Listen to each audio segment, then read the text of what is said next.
Hey guys, thanks for tuning in to yet another reaction. If you haven't been to my channel before, I want you guys to watch this video and watch my reaction. If you like it, turn those post notifications on. If you've been to the channel before already, make sure you turn those post notifications on because we literally are building a relationship and you guys don't even know it. Now, if you don't know about me and Elvis already, we got like a personal relationship. Like in my past life, I don't know if I told y'all this. I probably did like 1,000 times. Me and Elvis, we were married. I'm sorry to tell y'all, all y'all that think y'all was with him, all of y'all that think y'all knew who his wife was, all that. That was me in my past life, literally. So, I got a different type of Elvis video for y'all. This is, Elvis Presley and the black community. Now, y'all been telling me over and over to do this. I don't know, it's because I'm black. I don't know if it's because I say he got so much soul, he funky, all of that. But y'all been telling me to do it. So I got it for y'all. If you don't know, I rate all of my reactions from gold to platinum to diamond. And diamond means that the video is absolutely amazing. Now, it don't just go for music. We rating everything, documentaries, all of that. Anything we do on this channel is getting rated. So I'm already giving this a diamond because it's Elvis.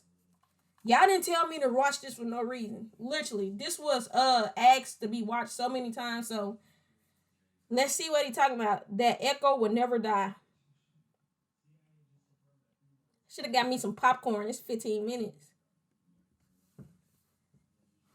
I thought he was a very beautiful and still is a very beautiful person, and his memories shall probably forever live on. Well, you ain't nothing but a rabbit. You ain't no friend of mine.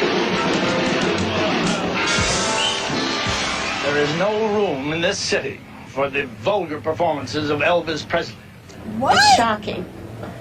Hold on. They was hating on my man like that. Man. I watched him gyrate his legs and swivel his hips. And our parent-teachers group feels he should not be on television. We've set up a 20-man committee to do away with this vulgar, animalistic, nigger rock and roll bop. Whoa. I know y'all ain't telling me to watch this stuff with the racist. He said the hard one, the ER. I don't even say, oh, that was a little harsh, wasn't it? Our committee will check with restaurant owners and the cafes to see what Presley records is on their machines and then ask them to do away with them. You've learned anything from the criticism leveled at you? No, I haven't. You haven't, huh? Because I don't feel that I'm doing anything wrong. You ain't nothing but a hound. What did he do? Rock and roll has got to go. And go it does at KWK. We're all through playing rock and roll records. This week is record-breaking week here at KWK. And after this week, no more rock and roll will be played on the air. The obscenity and vulgarity of the rock and roll music is obviously a means by which the white man and his children can be driven to the level with the nigger. It is obviously nigger music. Everybody mostly turned him down. And because first thing, he had Negroes' ways. This is what they didn't, really at that time, they didn't want to accept. Steve by Dang, I never black seen Steve performance, and he, in essence, because of at that particular time, the kind of backwards mental capability that many people had as judging a person because of the color of their skin is somewhat still does exist. But back then it was worse, and he actually, because of him being a Caucasian brother, he was able to do away with that whole thing. He's 77-year-old Early Wright, a disc jockey at radio station WROX in Clarksdale for 45 years. Hi there. Pleasant good evening, ladies and gentlemen. How do you do? This is your soul man to be with you until I get through. I want you to stand by, don't have no fear. Following Jay's show, should I play one like this one from out of here? Elvis Presley. Smooth one. Elvis's songs still get good play on Wright's program among the blues, gospel, and jazz recordings that are its staples. It was almost 40 years ago when Elvis drove down to Clarksdale from Memphis with a record and asked him to play it. And I had been playing his record, and I had never seen him before, and I was amazed to see him. When he introduced himself to being Elvis Presley, then I went all the pieces over him. Then he and I started talking. I used to be the manager of a gospel group called the 4-Star Quartet. And I could listen to a man sing a hymn. I could listen to a man sometime talk. I did that. And I could pick him out whether he could fit in my group. And talking to Elvis Presley, I could see a great future in him. It's no accident that Wright recognized Elvis's strong gospel roots. Here at the East Trigg Baptist Church in Memphis, older members of the congregation remember Elvis joining in with the choir while in high school. These were rousing sessions led by the charismatic pastor, the Reverend W. Herbert Brewster. Like most black people in the South, Memphis? That's right down and the street to from me. whose That's God 2 has hours away. pressed down a harp of 1,000 strings, We're like it an hour only 15. needed tuning. Elvis's voice was that type of voice that agreed with the thought of Calvary. That's why he sound like that. That's why his voice is so, like I said, he has so much soul and stuff like that. He grew up in a black church. That's why. Never knew. He had that kind of bent and inclination and attitude that suggested that God like the way they embrace him, though. That's crazy. It's all time. I gave the music a different approach, a new beat. I knew that it wasn't going to hurt if I said, "Must Jesus bear the cross alone," whether I've said with 1 beat, 2 beat, whether I've said it high or low. And I told them, "Come on in here and put your stuff together." Look, that They came in here, and it was a glorious experience, and Elvis was in that group. Elvis came out with a style of his own, and it was very creative. And once he got into it, and you got that feel, Elvis just took off like a late freight. And with Elvis doing this kind of music, gave an injection to black music that no other artist had ever done. It was like an earthquake in my neighborhood. The whole place was shaking when he came on. And I said, how did a person possess that kind of power? That it even comes off the TV and grabbed me in this ghetto neighborhood. Elvis took my Tutti Frutti, and I was very disgusted. But by him singing it, he really made it bigger and made me bigger. During those days, if it was a white artist doing something, they would just say, they don't like our blacks and we don't like them either. He's nothing but a copycat. But Elvis Presley, when he came on, chicks was screaming and going crazy, and it was just like in any other neighborhood. And I said, this guy's got something going, man. Elvis had something that made him sound like he truly meant it. And that's what made a lot of people like myself like him. I think Elvis had lots of soul. He appealed to black people. He definitely had to have soul in order to do that. I think there's ever an artist that when his name went on the marquee, they knew he was coming. People came from all over the world. I never heard of that. Elvis did a lot of stuff that rappers do these days. Yeah, he had the bling. They're talking about my stomping grounds. He had the bling, he had Cadillac, he had like a gangster in it. As the snow flies on a cold and gray Chicago morning, a poor little baby child is born in the ghetto.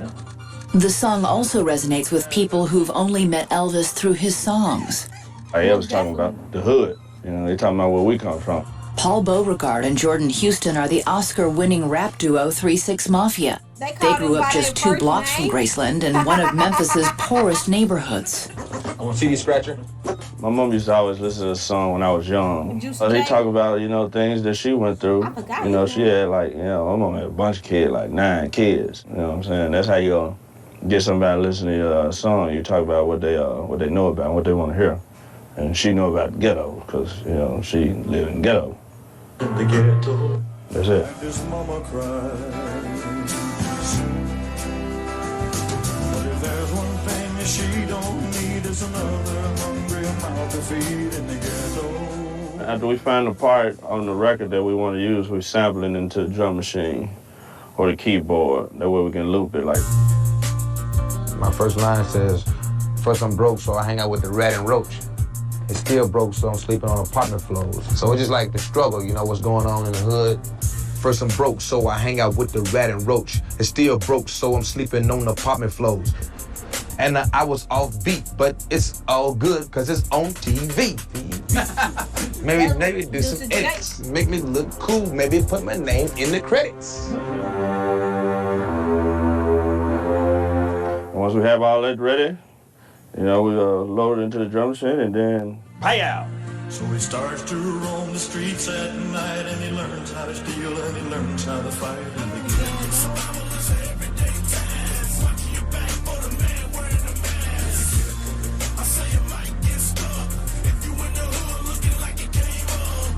Boy, they too deep off in the trenches for me.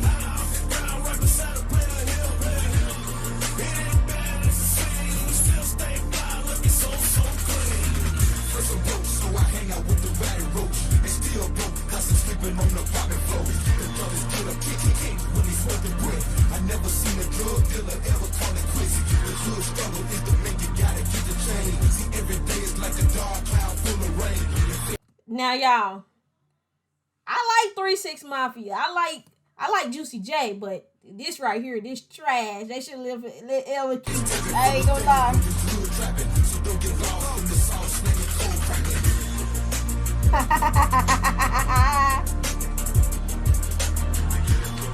So help your brother along the way, no matter where he starts. But the same God that made you made him too. My baby was so cute. These men with broken hearts. During the 60s and early 70s, when tensions between blacks and whites were at an all-time high, Elvis demonstrated his desire for racial reconciliation in the musicians that he chose and the treatment they received.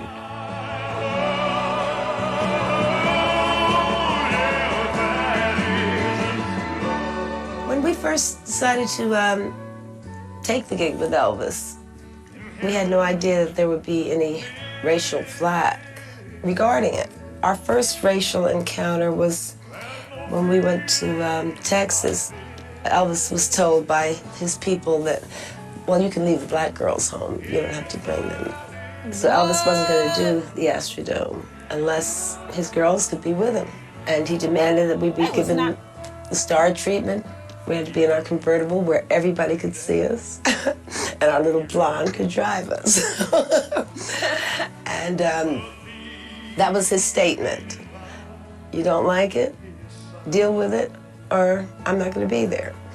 And I thought that was very big of him. When I joined the group in 1972, they took a big chance because there were no blacks in contemporary or Southern gospel music, and I was the first one, and it made all the headlines and everything. It was in Billboard and all the newspapers in Tennessee. And my first time meeting Elvis was, he had a folder full of clippings of things that he had read about me. As a matter of fact, the Imperials brought me to his suite, and he gave me this folder with all the clippings, and he personally welcomed me into the family. And for a guy who, you know, didn't really know where he stood, this was very important that he acknowledged my presence and, you know, made me feel very much a part of what we were all doing. And right away, he treated me like he'd known me for years. He gave me one of those TCB chains and everything, and I was just one of the guys, and I never forgot that. And I've been around him with other people of color, and I've only seen him give love. He was very generous to people that he didn't even know. You didn't have to be of any racial persuasion for him to love you. And you know how rumors get started when there's a big star or something, the people will start rumors. Well, he doesn't like this kind of people, or he doesn't like those people or that people. And I never got that from him. But you know, Elvis is a whole nother thing. It's just, I think it's scary to even be compared to people in that, like, you know what I mean? Because he's such a big talent, and in his absence, of course he's bigger than in his presence. And music marks time, so in this time period, what Elvis was to his period would be something totally different. Well, I think rock and roll, I mean, what he brought to Vegas is more than rock and roll. I mean, I think there's so much going on out here on the entertainment front. Like right now, you'll see the likes of Celine Dion and Tony Braxton. It's a lot going out here. You know what I mean? As far as rock and roll is concerned, it's great. I mean, Elvis Presley was able to do things that haven't been able to be duplicated to this day. Black American music influenced Elvis. The fact that people say, well, he's the king of it all, king of rock and roll, is a slap in the face to those that made the music possible in the first place. Not to say he wasn't brilliant. I think he was a fantastic, talented singer. I don't think he ripped them off. I think once something has been exposed, anyone can add or take from it if they like. He was just so great, so popular, so hot, so anything that he played, it became a hit. To me, they didn't make a mistake when they called him the king. The only thing I want to know, was he my friend? Did I enjoy him as a performer? Did he give the world of entertainment something? Yes, on all counts. And that's the name of that tune. He was a bundle of energy set to music. And that echo will never die. You can't say this man is not legendary.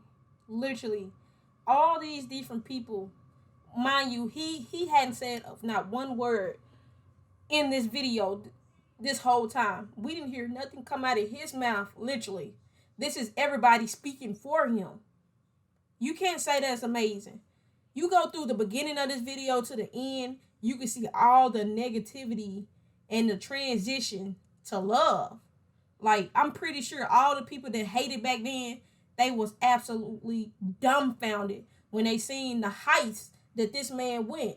Literally, like, he went from being called all type of crazy names and being labeled as a NE lover and all type of weird, disrespectful stuff. Not only, that's crazy to even hear.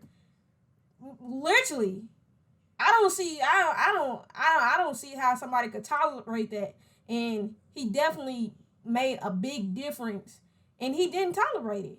He had all these people saying that he did not go for that BS. He had those queens in the back of the Corvette with him. Same treatment. Nobody's better than nobody, and he showed it. And it's amazing that he did it with the platform that he has to be as big as you are, you know, and make a difference. It's a lot of artists to this day, and old artists, even some of the artists that I've reacted to and I've heard people say, oh, well, he made that song because he was racist, and that band didn't like they didn't want certain people to be at their concerts and all little weird, goofy stuff like that. And he accepted everybody. It don't matter if you was black or white. Literally, all these people said it for him. Keep in mind that he did not speak. These were not his words. These are people speaking for him. People talking about from their experiences. Their experiences. That is amazing. I don't care really about who did the rock and roll first part. None of that really matters to me, because it's all about how do you make something your own? How do you stand out from the masses? He literally had his own personality, his own performance style, the hairdos, the styles, the everything about him was within him. You can say whatever you want to say about him, but I love him, and I wish I was there to experience him in real life, and I'm glad that there's all these videos about him going around, and I'm excited to learn more. I wish I could remember all the things that happened in our past life with our relationship, so I could cherish him even more. But you know how it is. When you reborn again, all that goes. But I know deep down in my heart that we were together. Baby, I miss you. I wish you was still hearing me. I wish we could do it all over again. Wish we was within each other's lives every single time. If you was reborn again, come find me. Come find me. Literally, I'm lonely. Come find me. I'm gonna rate this a diamond because it's Elvis, and you already know how I feel about him. Y'all seen it. If you haven't seen my other reactions, go ahead and watch them. If you like this reaction and you're new to the channel, hit those post notifications. Make sure you like and subscribe. Make sure you guys comment. Make sure you guys tell a friend, y'all, and make sure you stay positive because this man spread it. Nothing but good energy, good vibes. So stay positive, y'all. Stay positive.